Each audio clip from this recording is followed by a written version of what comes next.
What's up, Digidestins? This is Kyle D, better known as RideMyAvatar, and today it's Japanese Tuesday, so that means we're going to be going over none other than, guess what, JP decks that are topping, or surprise decks that I just like to cover. So without further ado, let's get into the video, shall we? So guys, let's see what we got here. On the chart, we have Jellymon at 66 new decks. That is pulling ahead of the 47 in the red-black Greymon category. So Jellymon is taking that lead. The deck is quite powerful. There's no doubt about it. And let's see, once we get into BT13, can this deck keep up? I mean, there are a lot of changes in the format coming in that will make a lot of differences, to be honest with you. So let's see. We got red, black, Greymon, of course. We got Jellymon. We have Blue Flare. We have Hunters. Then we have Bloom Hydra Quartz. Then Red Hybrid. Machinedramon. Kind of just hovering around. Machinedramon is definitely a good rogue category. Then you have Alteress Jagras. Seriousmon, aka Gamamon decks. All Force. Crossheart. Grey Knightmons. Gallantmon. Shine Greymon. Bellastar. Mervamon. Blue-Green Imperial Dramon, Armor Rush, Mastemon. Mastemon wasn't even on the list last week. So it's very interesting to see. It had 4 tops over the weekend. Really good. Then you had Dark Knightmon at 3, Jessmon at 3, Shakuamon. So you have that. Then Setcon, Ravenmon, Grandis. Ravenmon should probably move up to about probably here after a few weeks, just because the new support is actually pretty good. Grandis. Then you have Jelly. Jelly wasn't even on the list last week, so it's good to see Jellymon there. We have MirageGaogamon, the Mill deck, MirageGao. Then we have Rush Tyranno, D Brigade, Aegis-Dramon, Examon, War Greymon, Alliance deck, Yellow Hybrid, Purple Yellow Control, Alphamon, Black X Antibody, Diaboromon, Chaos Gallant, Purple Hybrid, Metal Guru, Dexdoru, and then D Reaper. So it was really interesting to see where these guys came from. We're at 283 decks in our data pool. So it's really interesting to see. Yes, we're going to start seeing a lot more one-ofs because once it gets closer to the end of the format, we kind of just see people just play what they like just because they're just tired of playing meta. And I mean, at the end of the day, Jellymon pulling ahead at 66%. Really made us worry that BT, 12 was going to be super hyper focused on Black War Greymon as well. And it was from the beginning part of it, but this is the EX4 meta, and we could definitely get that full data at the end of it, which we will cover next week once we have everything set in stone. So, what are we going to look at today? So, as you know, I get these from Twitter, aka from that Digimon, website, so that helps out. So first off, we did have winner on Jellymon, which is very interesting. So let's break down the list a little bit. Jellymon is playing the Amphimon line. They're playing 3 of the promo with 4 of the big Amphi, but they're teching in 1 MirageGaoga, so when Digivolving return one of your opponent's level 5 or lower Digimon to its own hand. If no Digimon is returned by this effect, your opponent adds the top card of their security to their hand.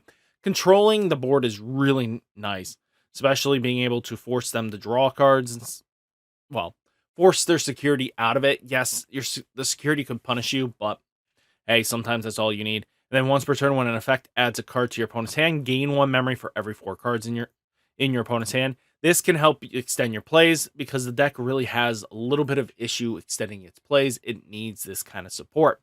But all in all, I mean, using the new Koshiro, so when your Digimon with Jellymon in its text or your opponent's level 5 or higher Digimon attacks, you may, if you have 7 or less cards in your hand, suspend this tamer, draw a card. And when this tamer becomes unsuspended, gain 1 memory. So as long as you can do in the right categories and the right timing, you can suspend the tamer to draw when they attack. But hey, that's just how that's going to go. You're going to gain some decent advantage out of it, and I think that's very important. I mean, you even have a Koshiro for jamming. Then you do have the Koshiro for another draw, especially if it's your level 5 or your Jellymon. So I think that's really powerful. And, the Amphimons do have great synergy with what you're trashing to cycle through. The deck needs a little more cohesive strategy, in my opinion, but once it gets there, it's going to be nasty. But being able to, when Digivolving and when attacking, you may trash up to 2 blue cards from your hand. For each card trashed with this effect, you may choose 1 Digi-Evolution card under one of your opponent's Digimon, or Tamer trash it. Then you may return one of your opponent's Digimon with no Digi-Evolution cards to the bottom of the owner's deck. So that's going to help out. And then all turns, once per turn, when one of your blue Digimon played would be deleted by returning 3 cards with Jellymon in its text from your trash to the bottom of your deck, prevent the deletion. I wish it wasn't once per turn, but I get that the when attacking and when Digivolving skills are not, but when Digivolving for this should not have been. So when your opponent attacked by returning 3 jelly, I mean, this should, if you're going to be doing this, I mean, hey, it's not, can't suspend until the end of your opponent's turn. It's got potential there. I mean, hey, that's just what I'm saying. But all in all, I think even teching in the Rainamon is just really interesting, just because by placing 1 level 3 Digimon card from your hand to the bottom of one of your blue Digimon Digi-Evolution cards, this Digimon gains jamming for the turn. So this is really interesting, is that if you take in the account that you want a Jellymon in sources, so you can use like Koshiro's effects, or the draw for this Koshiro or this Koshiro is very important. So that could be a very interesting way of synergizing. So I think that's very interesting. Then we did get a Gaogamon deck. So let's take a look at what they're doing with it. We kind of know what the Gaogamon does. The Gaomon and the Gaogamon deck kind of does. It just adds cards to your opponent's hand and takes advantage once they're on 8. And they'll just multi-attack from there. What's very interesting is some of these techs in. Like, we have the Wingblade, return one of your opponent's 6 or lower to its owner's hand, trash all Digi-Evolution cards. That bounce is not bad. Kikaitis, Ice Wolf Call, aka Kikaitis Breath, bouncing stuff. Then you have Ray of Victory, return one of your opponent's level 5 or lower Digimon to a hand. Then if you have a blue Tamer in play, unsuspend one of your Digimon. Multi-attack's not bad, especially if you can extend the plays and get the extra memory. Then you have Arctic Blizzard, choose 1 Digi-Evolution card of one of your opponent's Digimon, trash it, then one of your Digimon gets plus 2,000 DP. Being able to trash one of their key pieces is really nice. So I think it's an interesting tech. Might be something worth looking into in the future. Then you have Ice Statue, trash the top 3 cards of one of your opponent's Digimon, then return one of your opponent's Digimon with no Digi-Evolution cards to its owner's hand. And if you have a blue Tamer, reduce it to a 5 cost, and then activating. So being able to bounce one of your opponent's no-source Digimon really does help out, especially if you can strip away with Sword Joe. I mean, hey, it can work. And then Sogon Gekomon, when Digivolving, placing 1 level 5 or low blue Digimon card from your hand at the bottom of this Digi-Evolution card, trash 2 Digi-Evolutions from the bottom of two of your opponent's Digimon. Once per turn, when a Digimon card of one of your opponent's Digimon is trashed, gain 1 memory. So I think this is very interesting just to see how the builds kind of go. But for now, this seems pretty solid. I mean, this might not want to be something you play, but I mean, trash the top Digi-Evolution card of one of your opponent's Digimon, then return one of your opponent's Digimon to your opponent's hand. And then opponent's turn, all your opponent's Digimon gain when attacking, trash the bottom Digi-Evolution card of this Digimon. Ah, that's pretty solid. I mean, hey, it's just punishing. I get what they're trying to do. Use the Phoenix here, the Frozen Phoenix or Peacock here, and just go from there and just force your opponent's stuff. And you have like Zigurumon, when did you return one of your opponent's level 4 or lower Digimon to its owner's hand. Then if one of your opponent has 8 or more cards in the hand, return one of your opponent's level 6 to its owner's hand. And then all turns, once per turn, when effect adds a card to your opponent's hand. If you have a Tamer in play, return one of your opponent's level 3. So all these fun little nifty things you can do with the deck. It controls the board, it bounces, it recycles everything. Your opponent loses sources. I think it's all interesting. Let's see if that continues in the future. Then we're going to talk about D-Brigade.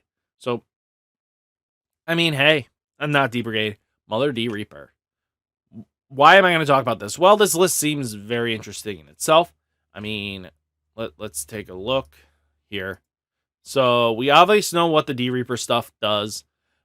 I mean, hey, you're going to play a bunch of searchers, draw, which is super important because the more searching and draw advantage you get, the better off you are.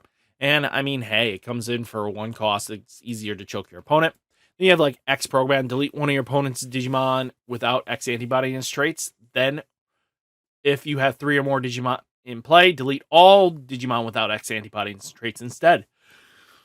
So, I mean, hey, X programming is very interesting.